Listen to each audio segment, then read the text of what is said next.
गोधा में नाबालिग बच्ची की हत्या मामले में एसआईटी का गठन, फास्ट ट्रैक कोर्ट में चलेगा मामला। गोधा के रोठा गांव में 12 वर्षीय बालिका के साथ कथित दुष्कर्म के बाद पत्थर से कुचलकर हत्या किए जाने की घटना से पूरे जिले में आक्रोश है।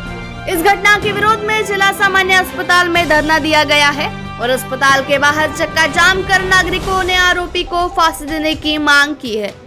लोगों ने इस बात पर भी नाराजगी जताई है कि जिला के पालक मंत्री ही गृह राज्य मंत्री है, फिर भी ऐसी घटना हुई। बढ़ते जन आक्रोश को देखते हुए मामले की जांच के लिए विशेष जांच दल एसआईटी का गठन किया गया है। एसडीपीओ को इस टीम का प्रमुख बनाया गया है तथा इसमें 10 अधिकारी और कर्मचारी शामिल रहेंगे। साथ ही सरकार ने आश्वासन दिया है कि इस मामले में सुनवाई फास्ट ट्रैक कोर्ट में कराई जाएगी। की रोठ्याला जी दुर्घटना झाली ती अत्यंत वेदना देणारी दुर्घटना होती। या घटनेमुळे जिल्हाच नव्हे तर महाराष्ट्र हळहळला।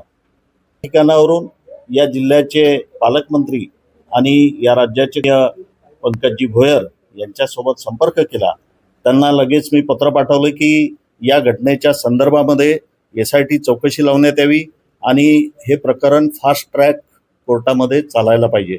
या संदर्भात त्यांनी लगेच मला पत्र दिलं की हे प्रकरण फास्ट ट्रॅक कोर्टामध्ये चालेल आणि एसआयटीच्या संदर्भात सुद्धा त्यांनी पत्र दिलं। एक अर्ध्या तासात एसआयटी चौकशी लावण्याच्या संदर्भामध्ये पोलीस अधीक्षक अग्रवाल साहेब यांनी सुद्धा मला पत्र पाठवलं। सन्माननीय पालकमंत्री पंकजी भोयर यांनी पण पत्र पाठवलं आणि एसआयटीची चौकशी सुद्धा या प्रकरणाच्या मागे लागलेली आहे।